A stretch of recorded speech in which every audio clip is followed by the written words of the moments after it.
E aí, gente, era nem isso aqui. Eu tô voltando depois de aqueles dias sem postar, que eu tô escrevendo um livro, né?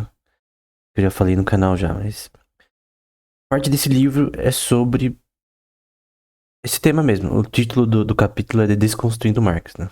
E aí, eu falei já do primeiro e segundo volume, eu já vou fazer o comentário do terceiro, depois do quarto, que basicamente não foi totalmente terminado, né? Mas é um meio que posterior, mas que não foi terminado. E o 3 ele resume muita coisa, né? Então, esse é bem mais interessante também fazer o comentário desse volume. Aqui, por enquanto, eu vou falar do primeiro e segundo. Nesse vídeo, eu vou começar o primeiro, né? O primeiro tem 1000 páginas, né? Então, eu vou colocar as passagens que eu coloquei no próprio livro e falei sobre, né? Então, basicamente, o resumo da teoria em si, né? Bom, eu tô usando a versão da Penguin de 1990. Uma versão muito boa. E até tem termos alemãos sendo usados nela. E eu vou citar a página aqui embaixo, né? Então, sempre vai estar aqui a página aqui embaixo. E às vezes vai ter artigos que eu vou citar mais recentes. E aí, só você ver aqui embaixo o que está sendo citado, né? Bom, é uma coisa que eu falei até no livro, né? Eu li isso aqui com o máximo de respeito. Eu tentei ao máximo não ter viés, sabe? Tipo, eu já sou. Tenho uma visão mais austríaca, né? Neo-austríaca, né? Que aplica mais matemática e tal. Economias narrativas, neuroeconomia, coisa do tipo. Então é um pouco diferente da teoria austríaca, né? Mas, obviamente, eu li Mises, eu li Huerta de Soto, eu li Pop, eu li pessoas que falaram contra essa teoria. Só que eu tentei ler o máximo de uma forma totalmente sem viés. Eu já tinha lido Marx anteriormente, e eu achei, no geral, que ele explica bem as ideias, por exemplo. Em escrever, de fato, ele consegue imprimir suas ideias bem, no caso. Eu tentei, ao máximo, não ter viés. Ao máximo, ser uma pessoa, assim, é, sem um bias, né? Enfim. Então, eu até nessas aulas eu vou tentar não ter bias, né? Tentar falar dos pontos da teoria em si, de forma neutra. Então, por exemplo, ele vai dizer aqui: a utilidade de uma coisa o torna um valor de uso. E esse valor de uso tem uma relação também com o exchange value que a gente vai ver, né? Mas essa utilidade não fica suspensa no ar. Ela é condicionada pelas propriedades físicas da mercadoria, da commodity, e não existe a parte delas, né? Então, duas coisas tão importantes, né? O que é chamado de use value, ou valor uso, né? E o exchange value. Tem uma dualidade entre essas coisas, né? Uma antítese dessas coisas. Vai ficar mais claro posteriormente o que significa isso, mas tipo, você não tem a falta de uma teoria da utilidade aqui. A diferença da teoria de utilidade subjetiva austríaca é que essa utilidade que a gente vê aqui, ela é meio que definida socialmente. E essa definição social é o que define a diferença da teoria de utilidade de Marx aqui, né? Portanto, é o corpo físico da própria mercadoria, por exemplo, ferro, milho, diamante, que constitui o valor. Ele também usa o conceito da teoria de valor, que a gente vê Adam Smith e David Ricardo, né? Teoria. Valor trabalho, na verdade. Valor trabalho. Valor trabalho. O que essa teoria diz é que na formação da mercadoria, em que você tem que empregar, obviamente, meios de produção e trabalho, você gera valor. Então, isso que define valor. Isso que define a relação de preços em si. Obviamente, tem oferta e demanda e coisa do tipo, ele não desconsidera isso, mas no fim, o que define valor é a criação da mercadoria em si. Então, quando, por exemplo, eu faço um produto, o que gera valor é eu ter não só o custo, né, mas é a relação temporal de custo e outros pormenores que criam a geração de valor. No ponto da teoria marxista, é de forma gerada socialmente, né? Então você tem uma paridade do uso-valor e do valor que vai ser vendido à mercadoria, o exchange value, né? Então você tem uma relação social, até construtivista, se você pensar de forma correta, na teoria, né? Você tem a relação de que o trabalhador, ao criar a mercadoria, ao ele misturar o trabalho com a terra, por exemplo, fazer uma plantação, sendo funcionário da fazenda, ele está gerando valor ali. Então o valor ele é gerado ali. Qual a diferença da visão da utilidade subjetiva? Que é, eu, por exemplo, advogo na versão austríaca. É que a utilidade é da perspectiva do consumidor. Então, do trabalhador não tem. Essa perspectiva não faz sentido. Então, quando você vai numa loja comprar alguma coisa, quando você vai fazer qualquer transação, tu tem uma relação de que a perspectiva vem de você e não das funções de trabalho em si. Então, a utilidade subjetiva diz que a utilidade que as pessoas veem, não bem, é totalmente. Tem relações sociais, obviamente. Tem, por exemplo, no Brasil, obviamente, feijão é quase inelástico, né? Porque o consumo de arroz e feijão aqui todo dia é normal. Agora, se vai em outro país, numa Rússia da vida, no Japão, eles não comem feijão todo dia. Então, por que isso? É uma questão cultural, uma questão social, isso é óbvio. Só que você não pode pegar essa questão social, que é verdade, e colocar o valor apenas nisso. Tem uma questão individual no valor. Então, a grande diferença é que eu posso dizer que, se eu apagar aqui, que você tem uma relação. Acho que não dá pra apagar, mas. Tem uma relação mais individual no valor da utilidade subjetiva, né? Então, indivíduo. E até você pode aplicar um pouco de neuroeconomia, neuromarketing e economia comportamental para explicar essa questão, né? Então, alguém que, por exemplo, estuda mais teorias econômicas do ponto de vista da relação de economia comportamental, como discount utility, coisas do tipo, dissonância cognitiva, vários temas dentro desse conceito de economia comportamental. Ou seja, meio que não vai mais aceitar essa teoria, né? Então, ela não bate com a teoria marxista, no caso. Porque, normalmente, a economia comportamental ela vem do consumidor, né? E não no aspecto social, objetivo, nesse aspecto, né? Nesse aspecto social em si. Marx não descarta a teoria da utilidade, mas sua visão está baseada no que é chamado de use value, né? Aqui eu tô citando meu próprio livro, tá? Que eu não publiquei ainda. Vai demorar um pouquinho pra publicar, mas ele já tá indo já. Ou se eu uso o valor ou Nutzwert. Wert é de valor. Então é o seu uso valor nesse contexto. Wert é de valor. Esse valor uso é uma das bases da teoria. E na visão dele, é o trabalhador que gera o valor nos produtos que ele produz. Seja individualmente, como um autônomo, ou mesmo sendo empregado. O Marx não tem problema com a propriedade privada no sentido de um autônomo, né? Então, se uma pessoa, por exemplo, na agricultura, produzir alguma coisa de forma autônoma, né? Ele tem a fazenda, ele produz tudo sozinho, sem nenhum funcionário, ele não tem nenhum problema, porque a mais-valia que ele argumenta ali, o próprio trabalhador tá criando, né? Então, ele não tem problema com o autônomo. Até quem aí que vê essas passeatas aí. Não, passeatas não, né? Teve uma época que os caras estavam tretando com o Uber, né? E com o próprio. Os caras que fazem entregas e tal. Que são autônomos, né? No contexto dessa teoria, não tem mais valia aqui. No autônomo. Se alguém for marxista, né? Obviamente, eu não sou, né? Eu sou austríaco, né? Mas alguém que é e vê um autônomo, ele não pode dizer contra o autônomo nesse contexto. Ah, mas ele tá. Os argumentos deles, né? Não, mas ele tá dando tempo demais, coisa do tipo. Isso não tem mais valia ali, né? Então, isso é uma coisa importante, tá? Que eu vejo que alguns parecem que não sabem, né? Pelo menos as pessoas da mídia, né? Nesse contexto, né? Então, ele tem um problema mais com o trabalho de outras, né? Que é o termo em francês que ele usa, que é pra trabalhar dos outros, né? Então, não tem problema com o autônomo, ele tem problema com as pessoas que têm funcionários, né?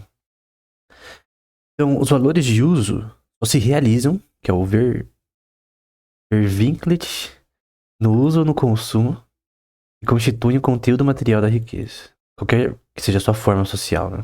Sempre essa questão social, nunca individual, tá? Esse individualismo, ele some parcialmente, né? É mais uma relação de comunidade, né? Na forma da sociedade a ser considerada aqui, não são também os portadores de materiais, que é Trager, do valor de troca, né? Esse termo vai ser usado para capitalista, posteriormente, de certa forma, né? Embora tenha outros termos também importantes. Página 151. Não. A gente tá citando agora um artigo do Steve King, no Jornal de História Econômica. E ele fala sobre esse tema, né, específico do valor do trabalho. Ele diz: os problemas lógicos dessa teoria, no entanto, se dividiram em duas facções, né? Então ele é um esquerdista, né? Mas ele tá falando. Porque tem uma extrema diferença entre texto original do Das Kapital e os caras que evoluíram esse tema posteriormente. Então tem social-democratas, tem pessoas que têm uma visão talvez um pouco menos tryhard, né? Talvez uma questão mais social do uso dessa teoria, não da questão econômica. Então o cara é keynesiano, mas ele tem mais uma vibe meio que esquerdista, no caso, né? Eu vi, infelizmente, Paulo Guedes falando no Flow sobre que os social-democratas não tem problema, né? Isso não é uma boa fala, né? Da parte dele. O social-democrata, ele tá no middle of the road. O que é middle of the road? Tem um livro do Mises que se chama O Caminho do Meio, né? Caminho do Meio, né? O caminho do meio leva ao socialismo, né? O caminho do meio é keynesianismo, chicaguismo, todo respeito aos chicaguistas, né? Friedman e outros aí, mas quando eu vejo eles defendendo renda, acho que é renda universal, uma coisa assim, política econômica do ponto de vista deles, eu vejo que eles são bem estatistas na prática, né? Embora liberais em certos aspectos, né? Mas enfim. O social-democrata, ele, no fim, é... Tipo, os Estados Unidos, ele foi dominado pelos social-democratas em questões políticas fiscais nas últimas décadas, né? Isso criou um efeito muito ruim nos Estados Unidos em relação a seus gastos em, por exemplo, subsídio para hospitais, coisa do tipo. Tu vai ver que tem vários gastos que não é a melhor forma de resolver o problema, né? Porque às vezes a pessoa fala, não, tal político tá dando subsídio pros hospitais pra ter mais... Subsídio é dinheiro do governo, tá? Pra as pessoas terem cirurgias, coisa do tipo. Mas, obviamente, isso é uma coisa boa, né? Aparentemente. Isso é o que se vê na economia. O que se não vê, que é o que Bastiat diz, né? Que eu já fiz um vídeo do Bastiat e eu vou continuar posteriormente. O que não se vê é que esse subsídio, a maior parte, pode ter corrupção nele, dinheiro desviado, e pior, pode ser administrado de forma errada. O Estado normalmente ele administra mal o dinheiro que ele possui. Então, quanto mais você tem subsídio rolando, mais você vai ter capital sendo dissipado. E esse capital estaria na mão das pessoas se não tivesse usado pelo Estado para isso. Então, o Estado tira dinheiro das pessoas em impostos elevados, ferra a empresa e poder de compra das pessoas no processo, e no fim, ele basicamente está expropriando parte do que poderia ser do povo e tá usando N formas pra, entre aspas, ajudar o povo. Só que não resolve o problema. Ele coloca band-aids no problema, né? Mas enfim. Um ponto aqui que ele vai dizer que tem dois tipos de visão, né? No debate entre esses dois grupos. O primeiro tentou apoiar os conceitos de valor originais da teoria de Marx, e o outro os ignorou, tomando como ponto de partida o truísmo que a produção gera um excedente. Então, tem um excedente, tem mais-valia, mas não é... Essa teoria de valor não existe. Então, isso faz sentido porque a teoria de valor ela não é só ruim, ela é simplesmente inaceitável, cara. Acho que qualquer pessoa que acredita na teoria do valor trabalha hoje, do Smith e do David Ricardo, é uma pessoa que não entende economia nada, né? Basicamente não entende o básico. Por que a teoria do valor tá errada? Porque, cara, é muito simples, cara.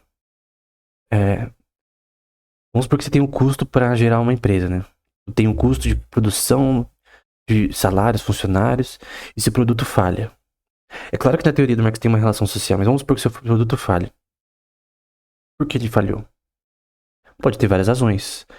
Mas você acha que o que gera valor no seu produto, por exemplo, um celular da Apple, é os funcionários das fábricas na China produzindo, ou é a geração de valor subjetiva que a marca Apple tem nas pessoas, né? As peças do celular da Apple, no geral, por mais que tenha um software legal e tal, não são melhores do que outros celulares do mesmo nível de hardware. E o preço é maior, muito maior. Tipo, de 4 mil vai pra 15 mil não da Apple. Por que o da Apple é mais caro, mesmo sendo quase a mesma coisa no fim, embora tendo um software diferente?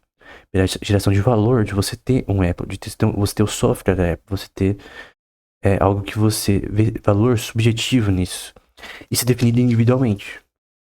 Tem aspectos sociais? Tem, mas não é a base, né? Como essa teoria diz.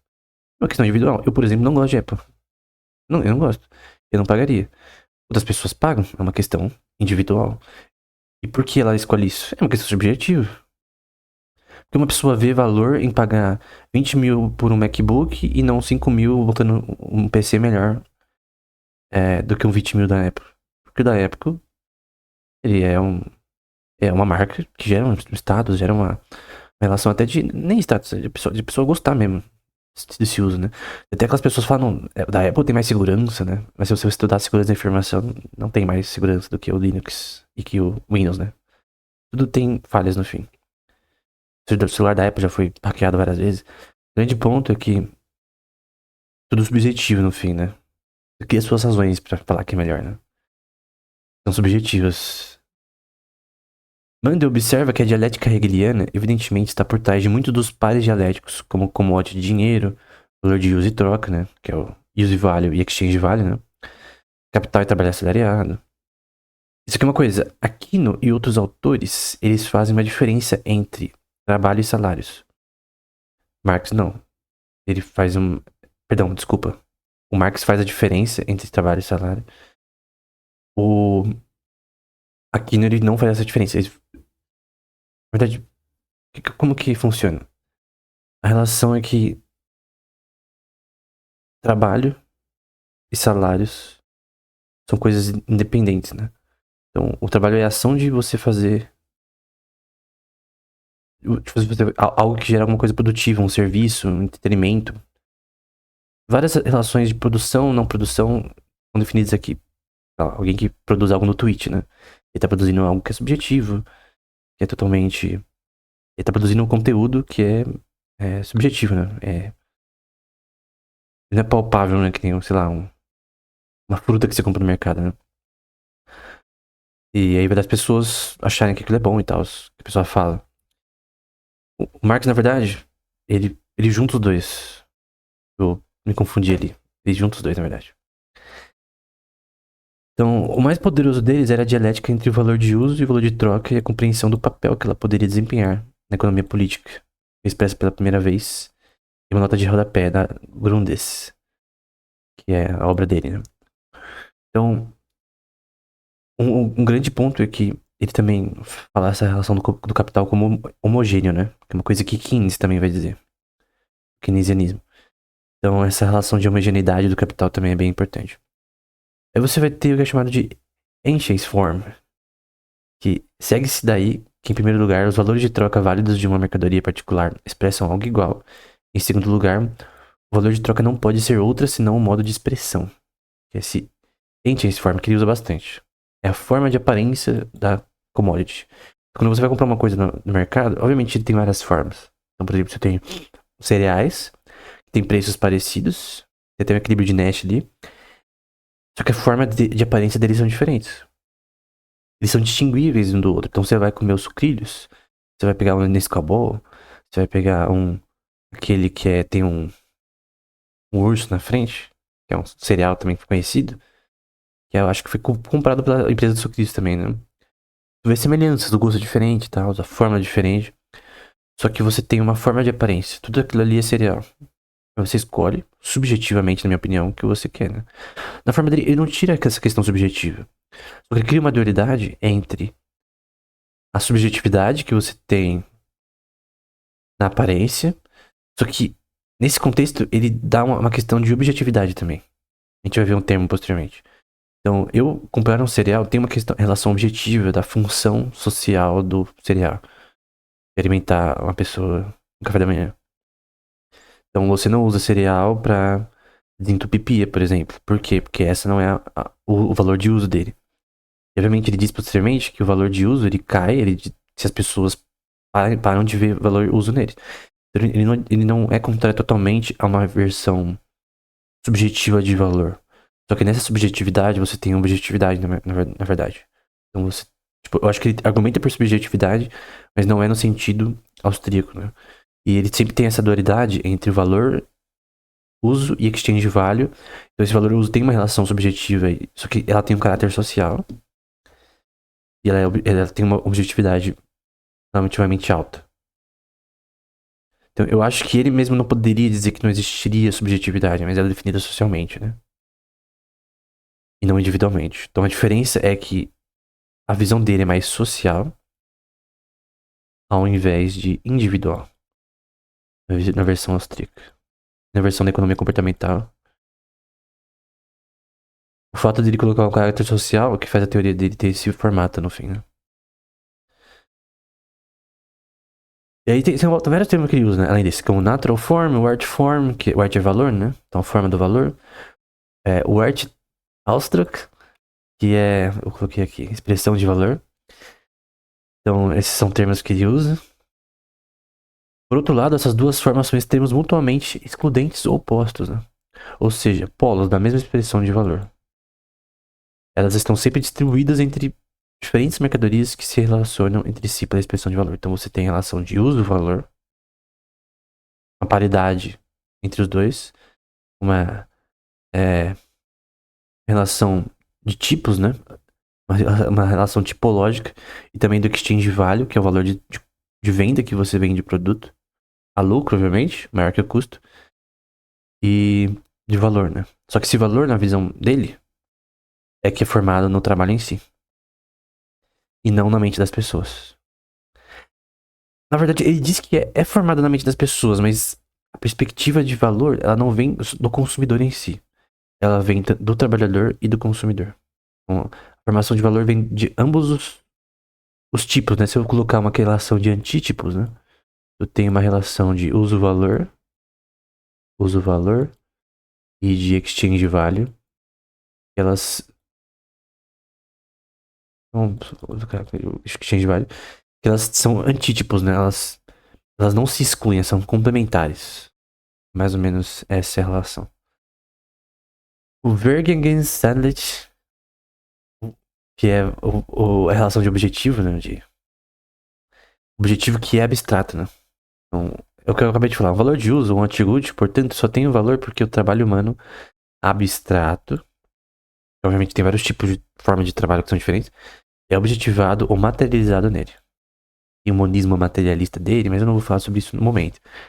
Mas a questão é que você tem uma relação de objetividade, de características do produto que você consegue distinguir. Como então medir a magnitude desse valor? É uma pergunta, né? Por meio da quantidade da substância formadora de valor. Essa substância formadora de valor é como se fosse a ossia, né? Então, no ponto de vista grego, é um termo para substância, essência, né? Então, quando o agricultor, ele pega sementes, planta, vamos supor que é um funcionário, né? Ele ara a terra, ele cuida da planta ao longo do tempo, né? Plantação de arroz, por exemplo, ele controla a quantidade de água ali na plantação, que fica, normalmente o arroz, tipos de arroz, eles são submersos, né?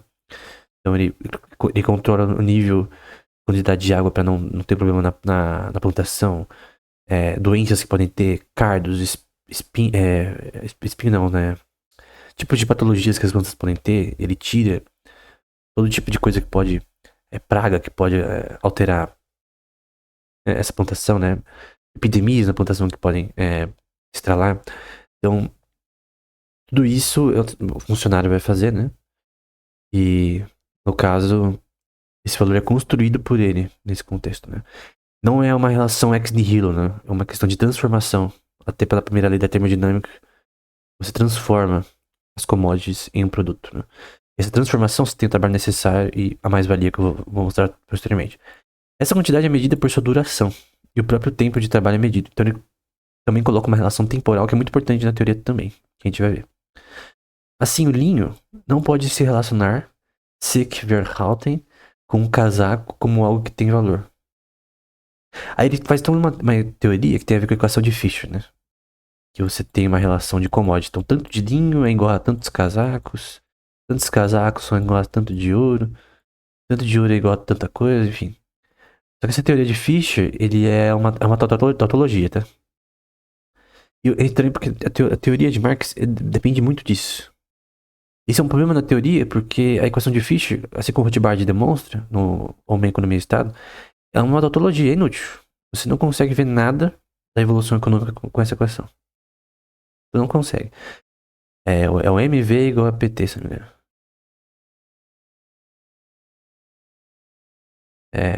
Velocidade de dinheiro e relações de transações e quantidade delas. Quantidade de transações e quantidade de commodities transacionadas. É uma tautologia, não é falsa. Tá certo. Mas não muda nada. Não mostra nada sobre evolução econômica. Então, ou não pode ser relacionado Bezogen-Verden com o casaco como valor, sem se relacionar, né, Bezogen-Verden, com ele como um corpo cuja única substância consiste no trabalho humano. Então, você tem relações entre commodities e entre a forma de pensar do ser humano socialmente. E essa é a relação que cria o valor. Só que o valor, assim, essa relação só termina quando acontece a venda, né? Tem a produção e a venda. Só que a gente vai colocar que na hora da produção tu tem mais valia, tu tem um trabalho acima do necessário que não é pago ao trabalhador. A gente vai ver. Dentro dessa relação, o casaco conta apenas como forma de valor. O Gegenstand von Wert. Portanto, também como forma de valor, Wertgestalt do linho, uma forma sensível de manifestação do valor do linho. Então você tem uma relação de que o linho em si é commodity. E essa commodity, ela é transformada na área têxtil, né? Na indústria, para gerar um casaco. Então tem máquinas para isso, tem pessoas trabalhando ali. O Marx critica a produtividade, né? Então, se você coloca uma máquina que produz mais, você aumenta mais valia na visão dele. Então você aumenta a exploração, né? Mas o ponto é que você tem essa transformação da commodity no produto, né? Assim, por meio da relação de valor, o valor da mercadoria se expressa no valor de uso. Você tem o valor da mercadoria, que você vai vender, e o valor de uso dela. O corpo de outra mercadoria diferente. Como eu disse, ele não tira a teoria subjetiva de valor totalmente. Os aspectos da teoria, não posterior, mas anterior a ele. Ele só coloca no meio social esquisito, nesses antítipos, né? De valoroso e exchange value, né? Valor de troca, né? Um corpo de uma mercadoria, de uma commodity, né? É imediatamente trocável com outras mercadorias, na medida em que sua forma imediata, isto é, sua própria forma corpórea natural, representa Vorstelt o valor em relação a outra mercadoria.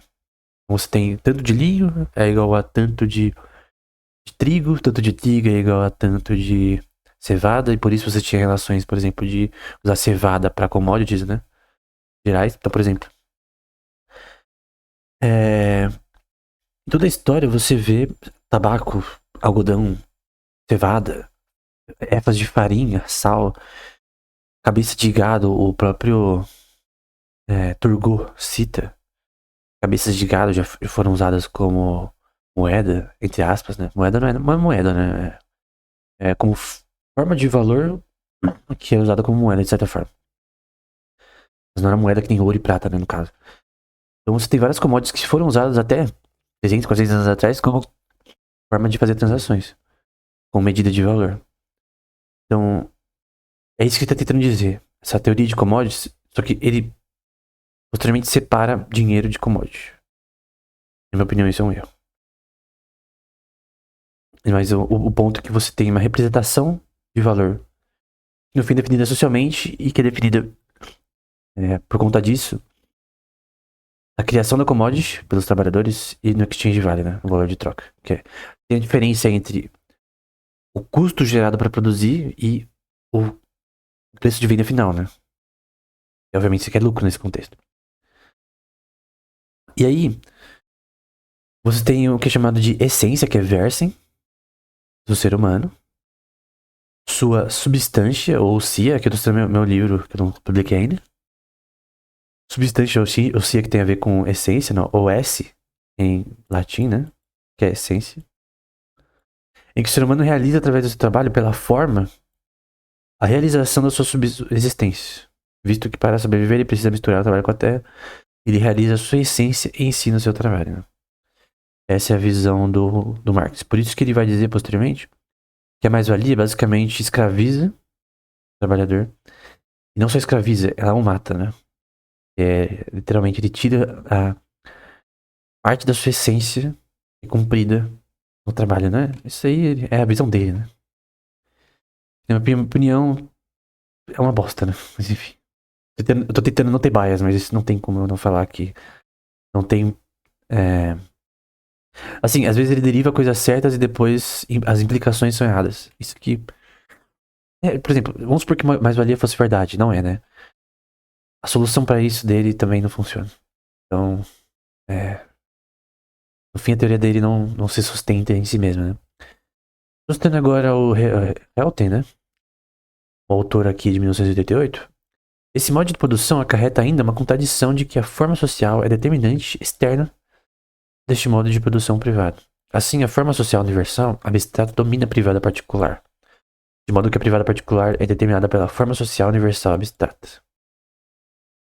Obviamente esse cara é marxista, né? E esse cara tá dizendo, então, basicamente, uma versão mais moderna dessa visão de relação social, trabalho, valor, coisa do tipo, né? Mas o ponto é que o modo de produção burguesa é determinado pela forma, né? Então você tem uma forma de exploração do capital social, do que é gerado por todos e também individualmente de cada trabalhador pela mais-valia, né? Então você tem uma gama de capital que contém dinheiro acumulado de forma injusta, imoral e até do ponto de vista de direito natural deles. Perdão, direito natural não direito positivista. Não, eu creio que direito natural. Se você fizesse uma teoria de direito natural nesse contexto, tu ia fazer uma lambança. Então acho que tem que ser direito positivista no fim. Então, no positivismo deles, eles no fim acabam é, gerando essa associação mais social e de que seria imoral essa. Socialmente, né? Essa mais-valia. Eu discordo dessa questão sociológica que a gente pode trazer posteriormente, que a mais-valia ela só passou a acontecer no contexto dessa teoria no momento do século, das revoluções econômicas, marítimas, na ciência, na agricultura do século, do fim do século XVIII para frente. Tem o nascimento do capitalismo pós-mercantilismo, feudalismo, né? Feudalismo e mercantilismo, na verdade, nessa ordem. Ah, pelo contrário, cara, eu creio que se a teoria tivesse correta, você teria que aplicar isso para toda a história. Porque por mais que você tivesse, assim, por exemplo, entre os gregos e romanos, entre outros, uma economia muito com base em escravos, né? Tinha também pessoas assalariadas também que eram funcionários, né? E aí? Até o termo doulos, ele também, no grego, ele era usado. Opa, vamos ver se eu lembro. Doulos. O termo doulos, ele tem a ver com um servo, e que esse servo, ele pode ser um servo escravo ou assalariado. Não era só escravo. Tinha pessoas assalariadas que trabalhavam normalmente, que eram até cidadãos de Roma, da Grécia e tal. Então, essa visão deles que você teria apenas apenas escravos naquela época, embora o livro de Xenofonte, por exemplo, o próprio Ways and Means que ele escreve, de fato, infelizmente, ele demonstra que aquela economia tinha muita base nisso, mas grande parte, assim, grande parte não, a maioria era isso, mas tinha parte também que era pessoas assalariadas, que eram cidadãos da época e acabou. Então eu creio que dizer que não tinha funcionários naquela época seria errado, né? Livres, né? Pessoas livres. Então, dizer que é uma coisa só daquela época, de uma época mais moderna, eu creio que é inconsistente na própria teoria. Então, o que determina exclusivamente a magnitude do valor de qualquer artigo é, portanto, a quantidade de trabalho socialmente necessário. Então, esse trabalho necessário é o que seria justo. Não tem o funcionário em si, não seria injusto você ter ele. Só que na nota de produção, não importa, tipo, assim, ele cita a oferta e demanda de trabalho, mas ele desconsidera ela em relação à formação de salários, né? Porque é isso que de fato cria salários, né? Você tem uma oferta maior de programadores numa região, tem muita pessoa que manja programação, vai ter um salário menor, consequentemente. Se ter falta maior, obviamente tem aqueles salários da área em si que tem um nível já alto normalmente, né? Só que se você tem mais pessoas nesse contexto, você tem uma demanda menor, né? Você tem muito programador para pouca vaga, né? Vamos supor. Então, a mais-valia é o que excede o necessário, né? Ou o tempo de trabalho socialmente necessário para sua produção. Obviamente, autônomo? Como que você define isso no autônomo? Qual que é o trabalho necessário do autônomo? Não existe, né? Assim, o necessário talvez seria o necessário para sua subsistência e conforto. Mas, cara, você definir o trabalho necessário, cara, pra todas as áreas, todas as empresas possíveis, é impossível, cara. Por exemplo, vamos supor, restaurante. Concorda que o restaurante precisa ser limpo? O que acontece se o restaurante não ser limpo? As pessoas não vão lá. Então, a criação de valor dos pratos do restaurante também dependem de questões subjetivas, como questões de decoração, questões de qualidade da comida, que é uma coisa mais objetiva, mas também subjetiva de certa forma, né? O que você acha bom de comida, eu não vou achar. E as razões que a gente vai dar, às vezes, nem faz sentido. Eu, por exemplo, não gosto de fígado. Talvez você goste. Pode dar N razões por que você gosta de fígado, cara, mas no fim é subjetivo. Mas enfim, a teoria dele é uma questão objetiva. E vamos supor, por exemplo, a pessoa que limpa o restaurante, periodicamente. Ela gera valor no restaurante, porque sem isso o restaurante vai à falência, né? As pessoas vão ver que tem barata, tem rato, as pessoas não vão mais lá. Então a pessoa tá gerando valor ao limpar o restaurante, você paga pra isso. Só que como que você calcula o trabalho necessário? Qual que é a geração de produção aqui? Ah, não, mas esse daqui é um trabalho não produtivo. E o Marx cita no volume 2 trabalho não produtivo. Mas, cara, se você simplesmente ignora essa parte, tu ignora basicamente milhares de tipos de modalidade de emprego, você não consegue calcular o trabalho necessário para a formação de valor. O cozinheiro tu consegue. Ele basicamente pega as commodities e cria um prato. Ele tá gerando um produto. Um produto final. E que vai ter um exchange value, que é o valor do prato final pra pessoa. Mas no fim, o lavador de pratos, por exemplo, quanto de valor ele cria menor do que o cozinheiro? Os sous-chefs, por exemplo.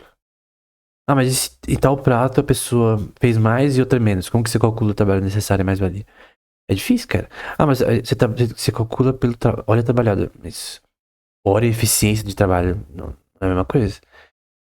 Então, mas essa teoria só é aplicável para indústria e agricultura. É fácil.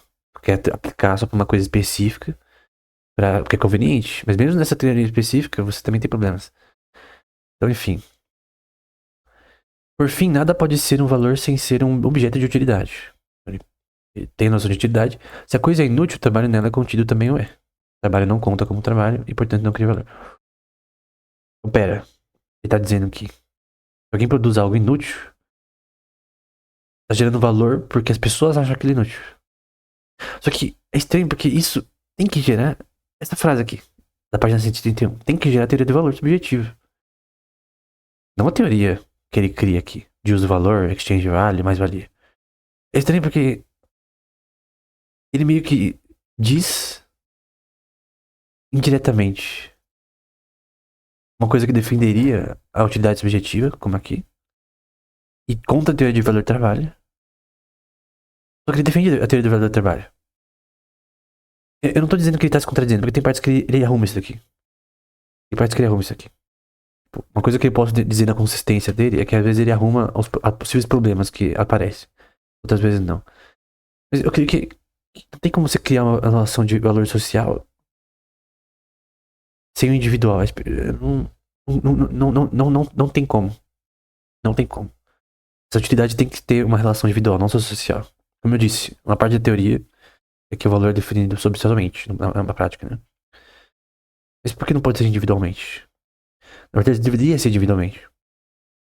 Então, a razão que ele não vai para a teoria do valor subjetivo, eu creio que é mais uma razão que ele quer defender essa teoria de toda forma. Ele quer defender mais-valia. Ele quer defender a exploração. Eu acho que o ponto é que ele focou nas coisas erradas, continuou focando nas coisas erradas continuamente. E a teoria virou um colosso maluco. No volume 1 é até bem trabalhado. No volume 2 vira uma bagunça, cara. Começa a falar de circulação de capital de uma forma totalmente nada a ver. A gente vai ver posteriormente, mas no volume 2 as coisas ficam muito piores. Até aqui tá bom em relação no volume 2, né? Embora tá errado, né? Nenhum átomo de matéria entra na objetividade das commodities de valores. Então não é só teoria de valor que trabalha, né? Ela é o oposto direto da objetividade grosseira, sensorial das mercadorias como objetos físicos. Podemos distorcer e transformar uma única commodity como quisermos. Permanece impossível entendê-la como algo que possui valor. Então tem uma relação de utilidade que é socialmente definida, e tem uma relação de uso-valor, né? E tem uma relação também na geração de trabalho e valor. Uma pessoa misturar o trabalho com a terra e gerar um fruto, né? Um legume, uma safra de produção de arroz, coisa do tipo. Tu tá gerando valor, uso, porque você tem um valor uso das pessoas em si. As pessoas veem valor no arroz. E no seu uso, que é comer. Se não tivesse uso, as pessoas não comprariam. Eu vou comprar um computador. Se não funciona, não tem uso, então não tem valor. E esse uso do fim é definido de forma subjetiva. Só que ele coloca mais uma relação de objetividade, que a gente viu anteriormente, e socialmente. Você tem uma relação mais objetiva do que subjetiva. Então, por exemplo, na relação de forma que ele cita, a forma é subjetiva, mas a definição dela é objetiva. Ele pode falar, isso confundiu minha cabeça. É, porque não tem lógica, né? Óbvio que um produto tem uma relação objetiva, né? Tu quer comprar um carro que tem um formato da hora, né? Tem uma.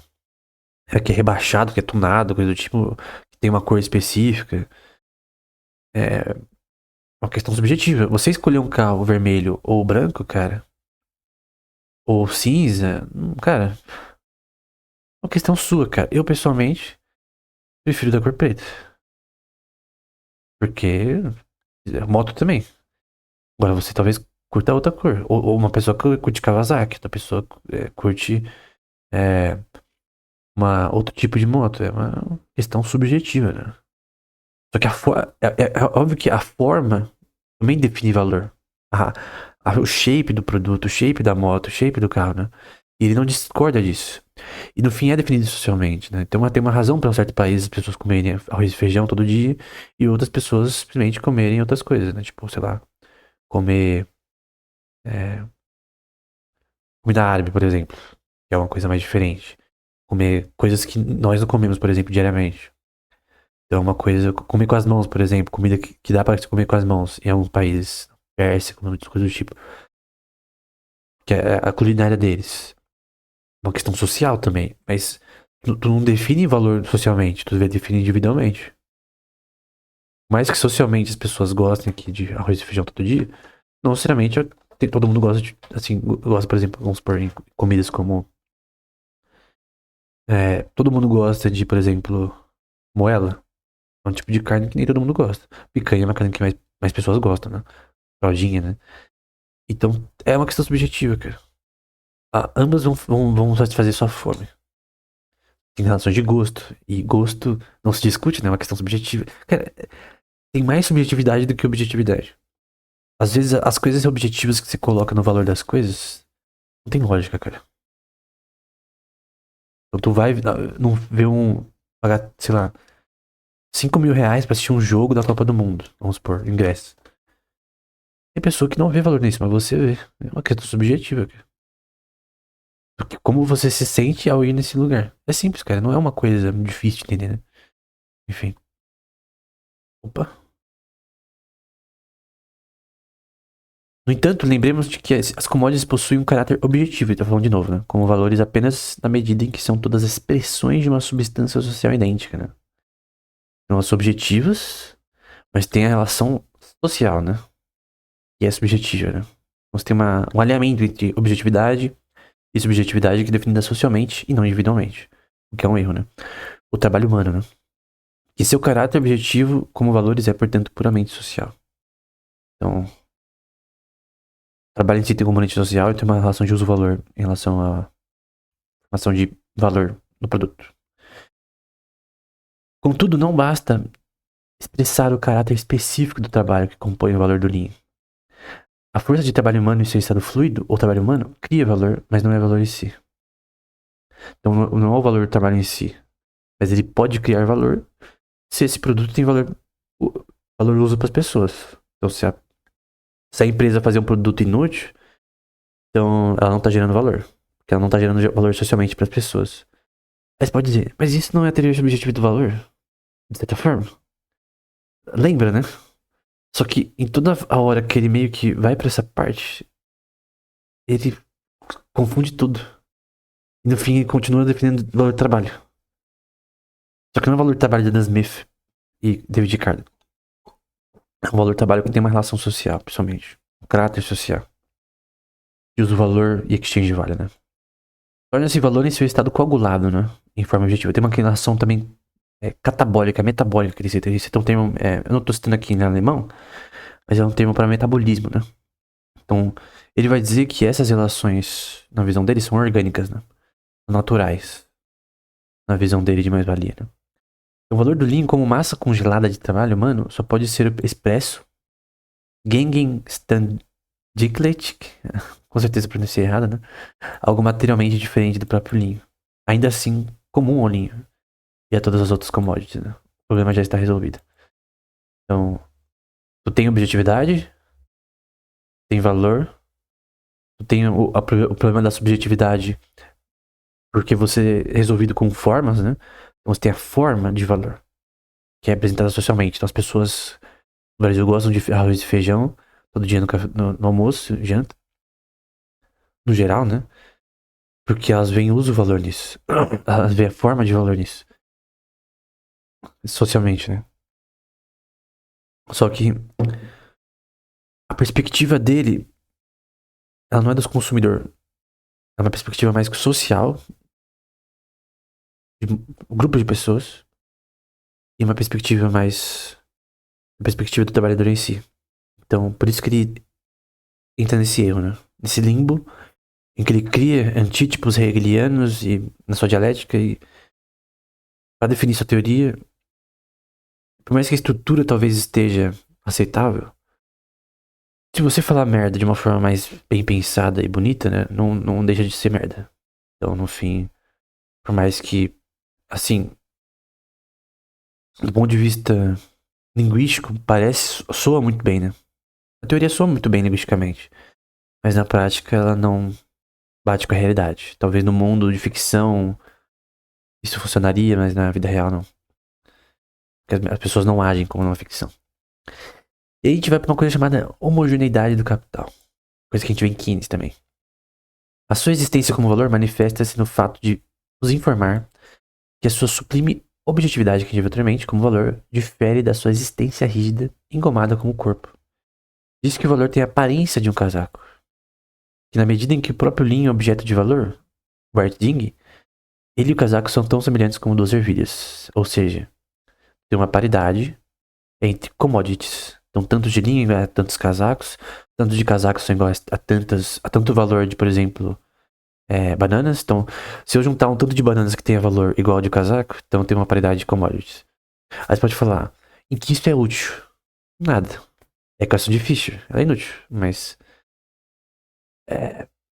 ele coloca um ponto forte nessa parte, né? Na sua teoria de metamorfoses de commodities, que a gente vai ver já já. Qual o problema da homogeneidade, né? Capital não é homogêneo. Se capital não é homogêneo, a teoria do Marx se destrói. Acabou. Só isso já destrói. Tem várias coisas que se destroem. Você pode criticar mais-valia, você pode criticar várias coisas. Mas se capital é homogêneo, perdão, se capital não é homogêneo, acabou a teoria. Homogêneo é uma palavra bem simples. Quando você, por exemplo, tem água. Tem hidrogênio, tem oxigênio, tem carbono. Tem água aqui. Então H2O. Então, eu posso ver mols de água, posso ver quantidade de átomos nessa água, enfim. Materialmente, isso aqui é água. Só que essa substância é homogênea. Tem uma substância, chama água. Só que vamos supor que eu coloco alguma substância que altera os padrões da água, né? Então eu coloco, vamos supor, açúcar. Qualquer tipo de coisa. Qualquer tipo de coisa que altere a água em si. Ou, talvez até a viscosidade da água. Vamos supor que eu coloco iogurte na água. Então eu vou alterar a viscosidade da água, eu vou alterar a densidade. E eu vou misturar com outra substância e vai ter outras propriedades agora. Então, quando eu coloco o pó de suco na água, ela muda suas propriedades físicas. Só que virou não uma substância homogênea, agora é uma substância heterogênea. Tem duas substâncias rolando, né? Eu não faço um suco, por exemplo. Então, uma homogênea, quando eu adiciono mais água em água, é a mesma coisa. Quando eu adiciono suco com água, vira outra coisa. O gosto fica diferente, mas também as propriedades físicas e o cheiro também fica diferente. Dependendo do tipo de coisa que eu coloco. Porque a água normalmente não tem cheiro, mas tem coisas que eu posso colocar na água e misturar e vão dar cheiro a ela. Então você muda as propriedades físicas da substância, que se torna assim heterogênea. Só que capital não é homogêneo. Tem esse livro aqui, que é do Latimer, né? É um livro que eu acho que é o melhor sobre capital, na minha opinião. Posso estar errado, né? Tem muita coisa pra ler ainda. Mas ele basicamente demonstra que capital, ele não é homogêneo. Ele tem estruturas. Capital é várias coisas. Por exemplo, ativos é capital. Você tem uma casa, isso é capital. Você pode vender no futuro, você pode ter um exchange value nele. Também usa o valor na teoria do próprio Marx. Você tem um restaurante, por exemplo. Tem o lugar em si, vamos supor que você comprou. Você tem a fachada, você tem a pintura que está no restaurante, você tem coisas que geram valor no restaurante. Então, se o restaurante está abandonado, o seu valor vai diminuir, vai depreciar. Se ele está bem reformado, o seu valor se aprecia na região, em relação à oferta e demanda do metro quadrado na região. Você tem relações no restaurante, por exemplo, seus equipamentos, sua cozinha, você vai ter fornos de alta qualidade, você vai ter de preços elásticos, né? O preço afeta a demanda, né? Se o preço for muito alto, talvez você não compre o melhor. Tem geladeiras, tu tem panelas, coisas do tipo. Todas essas coisas nas mesas, as cadeiras, o salão, tudo isso é capital em si. Obviamente tem o capital circulante, que é por exemplo, os passivos que você paga. Você paga, por exemplo, crédito. Então tu tem dívida, tu paga os juros da dívida. Tu tem pessoas fazendo transações no seu restaurante, comprando coisas. Você usa esse dinheiro para pagar seus funcionários. Esse dinheiro que os funcionários pegam, eles vão gastar para pagar suas dívidas, suas contas, para comprar coisas, para comprar comida, enfim. Então você tem uma circulação de capital gerada pelo capital fixo e capital fluido, que é o termo que o Marx usa. Mas é capital circulante. O Marx, ele junta capital fixo. Então, vou colocar aqui fixo. E o fluido, que é o termo que ele usa, por isso estou usando aqui. Que é o circulante. Ele separa os dois, na verdade. Ele separa os dois. Adam Smith e David Ricardo, eles juntam os dois. Então, tu tem interpolações entre o capital fluido e fixo. Na minha visão, também tem que ser junto. No segundo volume, Marx ele foca muito nisso. Em provar que Adam Smith e David Ricardo estavam errados em relação ao capital fixo e fluido. Eu creio que todas as razões que ele dá são horríveis, né? Mas enfim. O ponto de vista é que, para você crer nisso daqui, tu tem que também crer no capital como homogêneo. Quando você tem o capital como homogêneo, tu pode criar essa relação, por exemplo, de capital constante e variável que o Marx cita, né? Que é o constante é C e o variável é V, mais S, que é uma mais-valia. E basicamente ele separa esses dois ao invés de juntar. É claro que são coisas diferentes, mas tem interpolações de capital fixo e fluido, por isso eles têm que ser juntos na prática. É difícil separar, o critério para separar é impossível, é o que a Adam Smith fala. Então, eu vou citar o Lachman aqui, né? Ele cita aqui, né? Heterogeneidade do capital significa essa heterogeneidade no uso, implica na especificidade múltipla, eu vou explicar, tá? Complementaridade, combinações de capital e estrutura do capital. Então, a estrutura do capital, segundo o Lachman, ela é heterogênea. Tem diversas coisas que formam capital. Dinheiro não é capital, por exemplo. E não é só commodity que é capital também. Capital não é só geração de faturamento bruto, lucro e coisas do tipo. Então, tem capital humano, por exemplo, né? Tu tem a pessoa que ela produz e gera valor através de serviços e produtos que ela mesma cria, que ela mesma realiza. Alguém da Twitch, por exemplo, que ela realiza valor ao fazer vídeos, coisa do tipo, ela tá produzindo algo subjetivo que, cara, não é só subjetivo, tem várias componentes em toda forma de criação de valor que vem de várias áreas. Ao ponto que você pode até gerar capital do próprio capital. Tu pode emprestar com juros, tu pode alugar uma casa, um restaurante, uma propriedade e gerar renda fixa. E o Marx, ele não trata com renda fixa de uma forma, na minha opinião, pelo menos no volume 1 e 2, de forma correta, né? E renda fixa, basicamente, tu permite gerar capital através de até capital fixo. Capital que não é variável. Tem depreciação, mas é fixo no geral. Então tu tem renda fixa em várias formas de... Não só de renda de propriedade, né? Mas tu pode alugar, mas tu pode alugar... O empréstimo é basicamente alugar o dinheiro. Tu aluga dinheiro do outro, paga juros desse aluguel.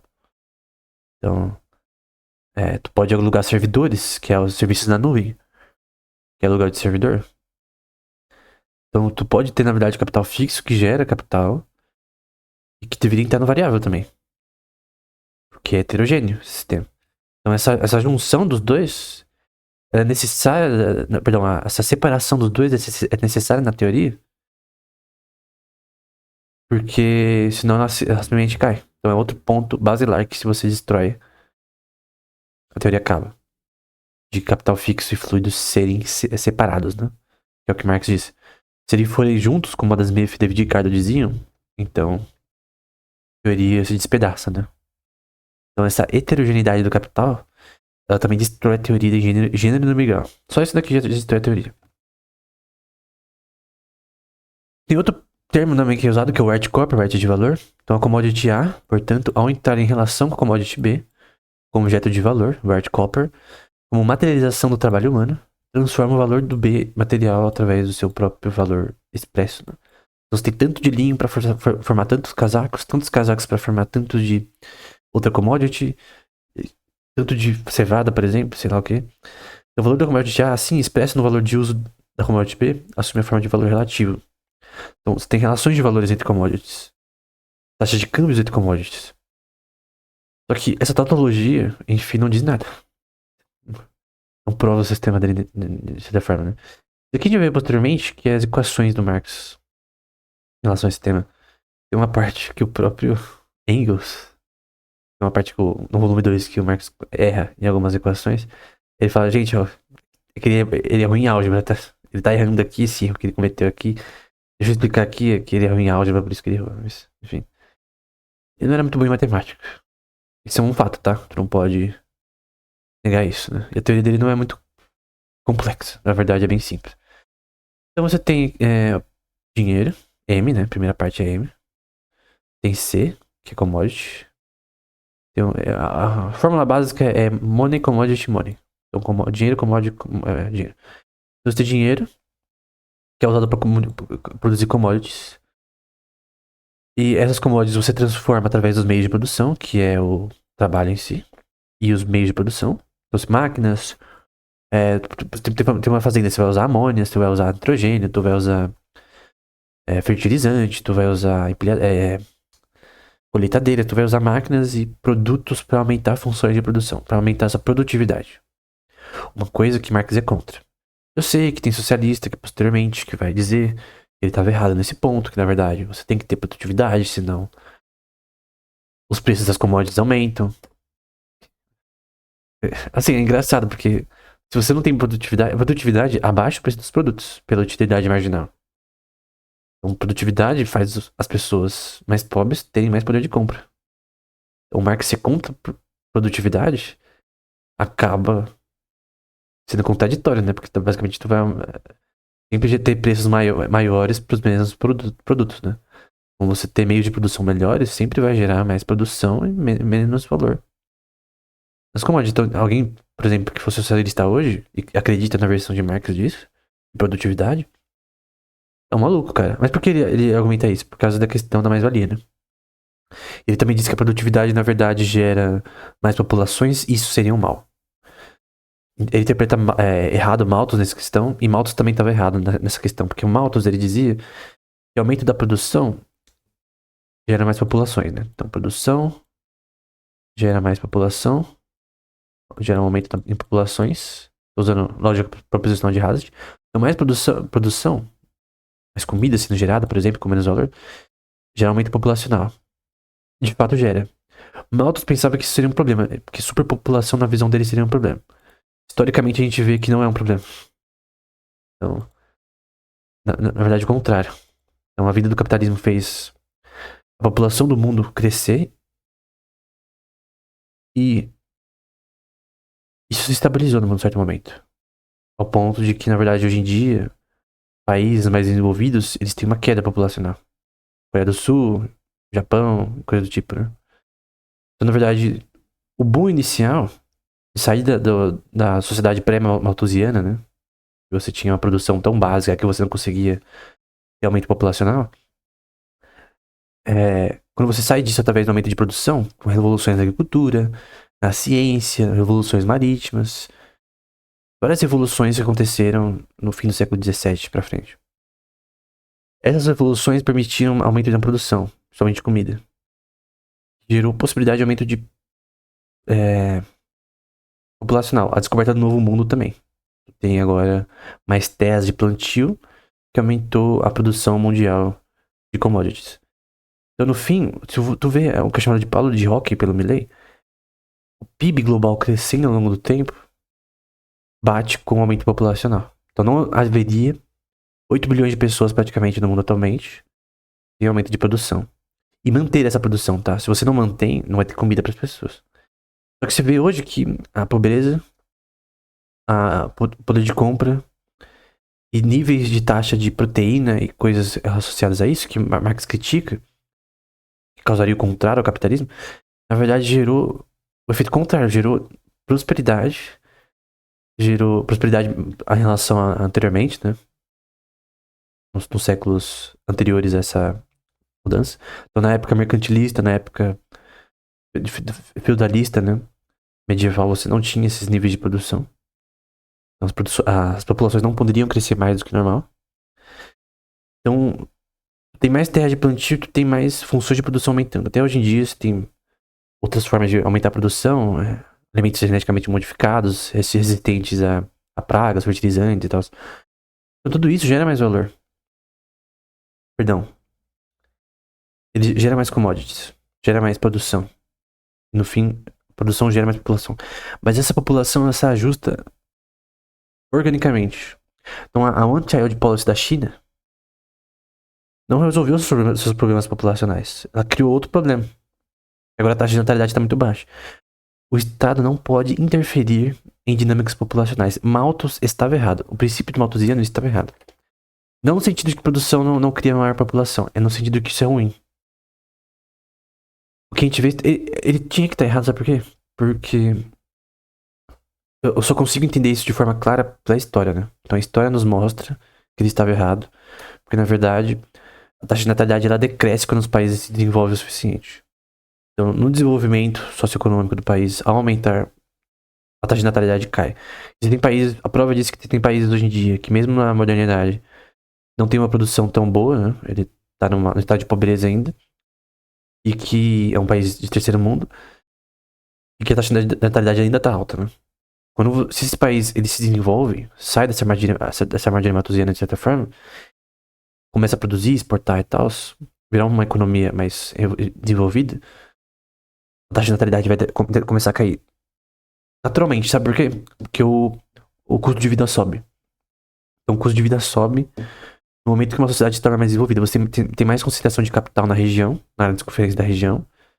Regionalmente, entre estados e cidades é diferente, né? Não pega no país como um todo. Mas onde você tem mais concentração de capital, a taxa de natalidade sobe porque o custo de vida sobe. Isso é normal. Eu vou dizer de novo, isso é normal. Governos não se interfiram em taxa de natalidade. Deixa rolar. As coisas se ajustam naturalmente. Então, esse é o ponto. Questões sociais também. Na Coreia do Sul tem muitas questões sociais também em relação à taxa de natalidade. Mas a concentração de capital, ela gera taxa de natalidade menor. Aumento de custo de vida. Isso é normal. Esse é o ponto. Ponto do que eu tô falando. Se você não entendeu nada. Toda essa teoria dele, ela não bate com a história. Na verdade, tem um efeito que o capitalismo melhorou a qualidade de vida. Talvez naquela época, talvez tinham problemas que aconteciam, mas no momento de transição do pré-malthusianismo para uma sociedade pós-malthusiana, mas no fim gerou, no longo prazo, menor pobreza. Estatisticamente, eu já mostrei isso no curso de economia do canal. Ah, eu quero provas. Vai no curso de economia do canal, eu já mostrei isso daí. De forma bem, assim, estatística, né? Com dados, né? Enquanto a acumulação considerada como uma forma independente de enriquecimento próprio desaparece com o avanço da sociedade burguesa, né? O Die Bürgerliche Gesellschaft, ela cresce ao mesmo tempo da forma de acumulação de um fundo de reserva de meios de pagamento, né? Então, ele vai desenvolver posteriormente isso daí. A acumulação de capital, ele vai dizer que isso cria problemas. Mesmo, por exemplo, ele vai diminuir preços abaixo do seu valor. A razão é a utilidade marginal, a razão dele é pela quantidade. É uma teoria quantitativa de dinheiro que ele usa de certa forma, né? Então, você tem uma produção maior, mais produtos, abaixo preço, e ele vai falar que isso aumenta a mais-valia, a exploração, e isso gera mais população. Essa população, na verdade, vai ser usada pelo capitalista para ser mais explorada. Então, vai ter mais dinheiro na mão do capitalista e mais pessoas para ser exploradas, né? Essa é a visão dele. Pelo contrário, historicamente você vê que esse avanço de produção gerou, na verdade, mais população, mas não uma população mais pobre, pelo contrário, menos pobre. Então, ao longo do século passado, você vê a pobreza no mundo caindo. Pelo avanço da concentração de capital, o avanço do conhecimento, que é o conhecimento, segundo Hoppe, por exemplo, e outros autores antes dele, que faz a economia produzir mais. Então, o conhecimento em genética, a aplicação em plantas, né?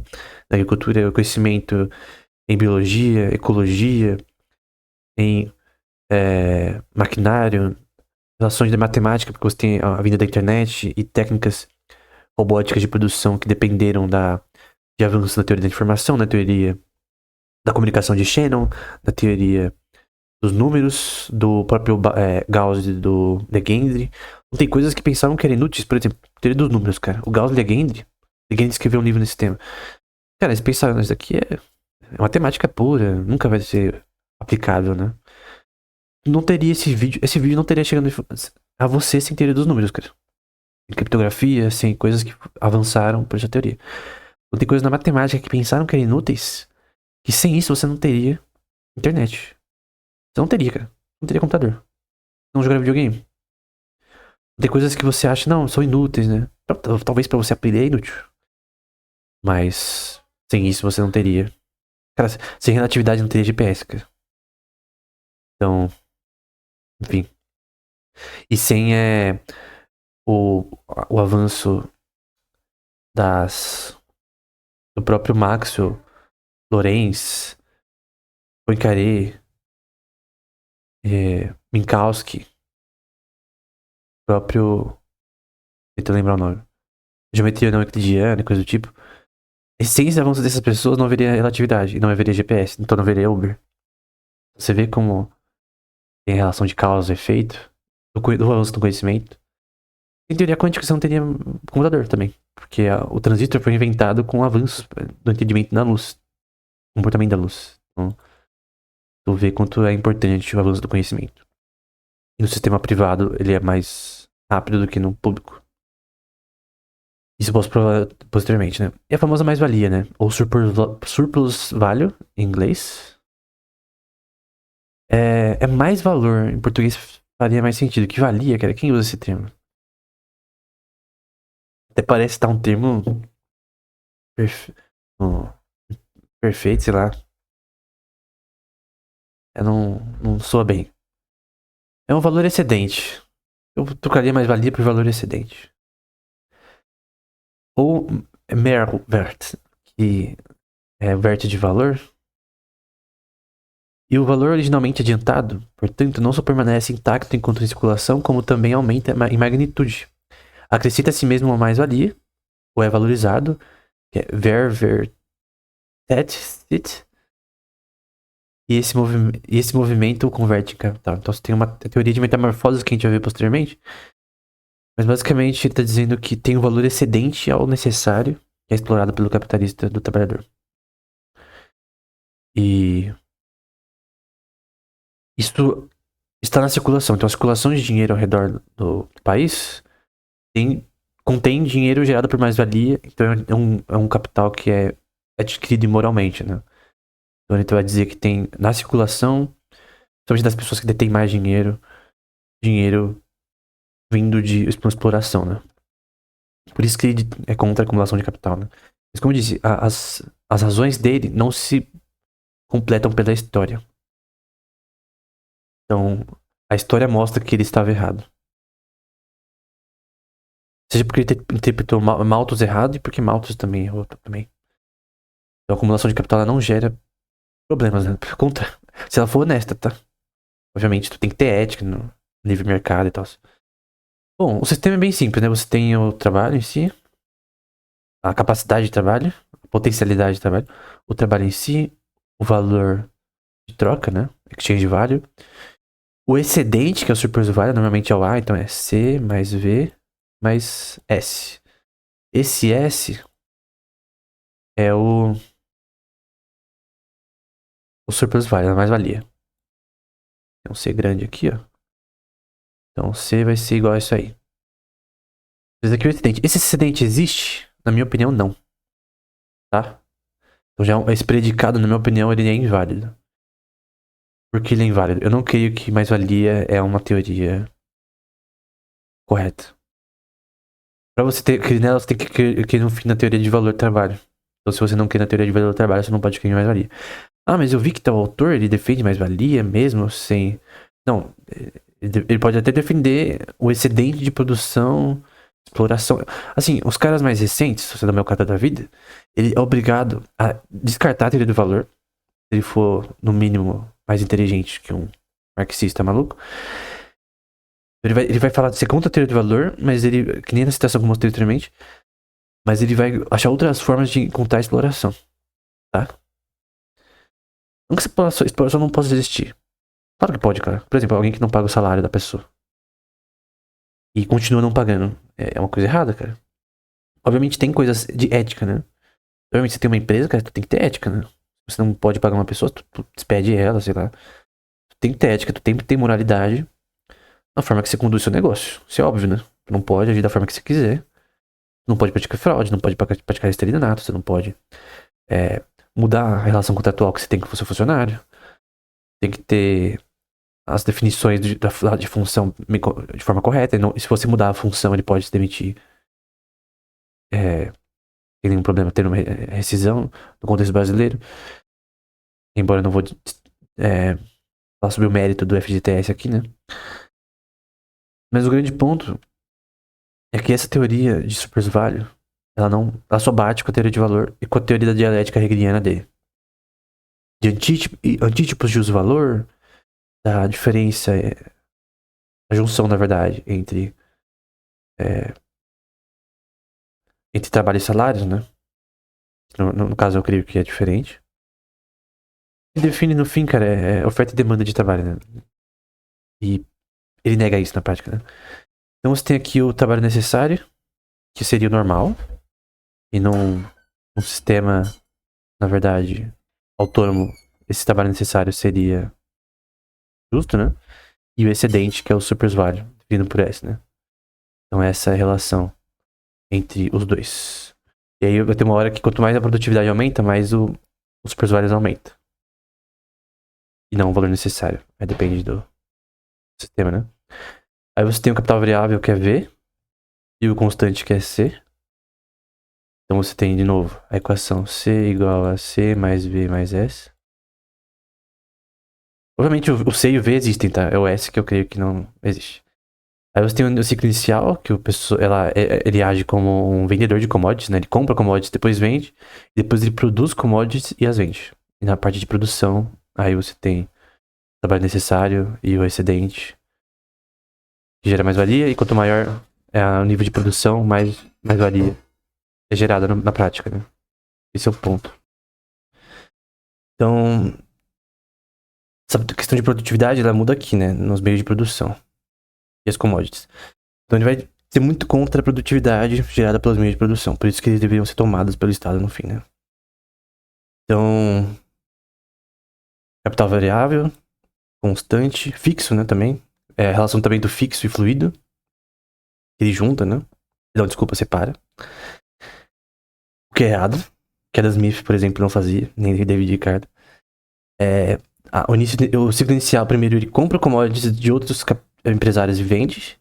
E no terceiro ciclo, ele produz. E nessa produção, aí é gerado alguém que foi de uma... Ele cita o termo, né? De uma estrutura larval, como capitalista, até virar uma borboleta, né? Então ele começa como talvez autônomo, depois vai...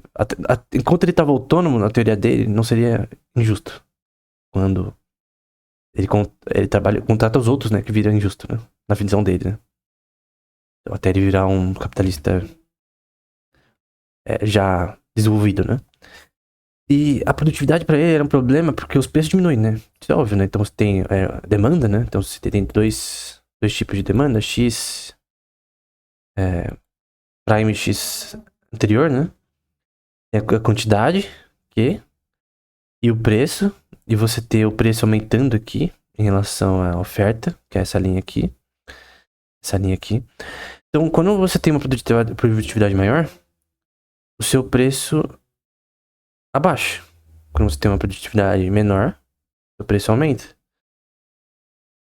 A questão é que, obviamente, no mercado elástico, você aumenta a demanda.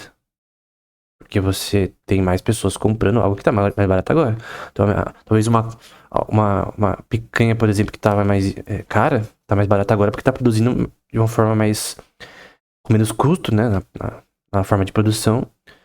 E tá gerando, assim, uma quantidade maior no mercado. E aí, o preço diminui. Então, só que ele vai dizer que o aumento de produtividade aumenta a mais-valia e também cria efeitos danosos nesse contexto. Então, como portador consciente, o trigger, né, desse movimento, o possuidor de dinheiro torna-se um capitalista. Sua pessoa, ou melhor, seu bolso, é o ponto de onde o dinheiro parte e para onde retorna, né? Aí tem todo um ciclo que a gente vê posteriormente, né? Mas ele se torna um explorador do travar de outras, que é o termo que ele usa em francês para trabalhar dos outros, e que ele usa nesse sentido, né? É errado você ter um funcionário por conta disso, né? Do ponto de vista capitalista, né? Em todos os casos, é importante, o trabalhador adianta o valor do uso da força de trabalho. Então, ele sempre é explorado e adianta o trabalho antes de ser pago. Que esse crédito não é mera ficção, é demonstrado não apenas pela perda ocasional de salários que o trabalhador já havia adiantado, quando o capitalista entra em falência, né? Então, quando ele entra em falência, esse valor de mais-valia que deveria ser do funcionário, ele tá na mão do capitalista ainda, né? Mas também por uma série de consequências mais duradouras. Então, todo esse sistema, na visão dele, criaria um efeito de exploração. E esse é o ponto geral da obra, né? Esse adiantamento do valor é mais no segundo volume, né? Mas o homem não apenas efetua uma mudança de forma dos materiais da natureza, ele também realiza, wirklich, seu próprio propósito nesses materiais. Então, esse é o propósito do ser humano. Esse é o propósito do qual ele tem consciência, ele sabe que ele tem esse propósito. Ele termina o modo de atividade com uma rigidez. Obviamente, tu tem que produzir pra sobreviver, né? Então, obviamente, é nesse sentido que ele usa esse termo, para sua própria subsistência. Ele tá falando que o capitalista está basicamente explorando e roubando do trabalhador a sua vida, né? O próprio motivo de existência, né? Esse é o ponto dele. Porque essa exploração seria absurdamente maligna, né? Só que, como a gente viu, todos os pontos que ele cita, na minha opinião, né, no caso, são inconsistentes na própria teoria. Eu sei que tem desdobramentos, tá? Sei que tem pessoas que abandonam a teoria do valor, que obviamente tem que abandonar porque é uma maluquice. Eles usam efeitos diferentes para defender uma coisa que é totalmente diferente da visão original do marxismo, né? Isso tem que ser falado também, né? Então eu não posso dizer que essa é a visão de todo mundo. Mas a gênese da teoria tá totalmente errada. Economicamente errada, absurdamente incongruente com si mesmo. O segundo volume ainda é pior, a gente vai ver posteriormente. O segundo volume é simplesmente. O primeiro volume tem muita coisa que é bem construída. No segundo, a coisa vai ficando pior quando ele vai citando Kesney, Adam Smith, David Ricardo. Os fisiocratas no geral eu cito bastante. Em relação a questão do capital circulante fixo, aí ele se confunde totalmente. Aí ele não tem como. Aí não é uma questão mais hegeliana de filosofia em relação ao trabalho. Né? Essa parte, na minha opinião, é bem construída, na minha opinião, do ponto de vista linguístico. Linguisticamente é bonito, mas não é a realidade. Porque você, no fim, tá admitindo uma teoria de valor do trabalho. Economicamente falando, não é real. E você tem uma perspectiva mais do trabalhador e não do consumidor, o que também é errado. E só com economia comportamental e neuroeconomia você já destrói isso. Mas enfim, eu vou continuar essa série até o volume 4. Então é isso.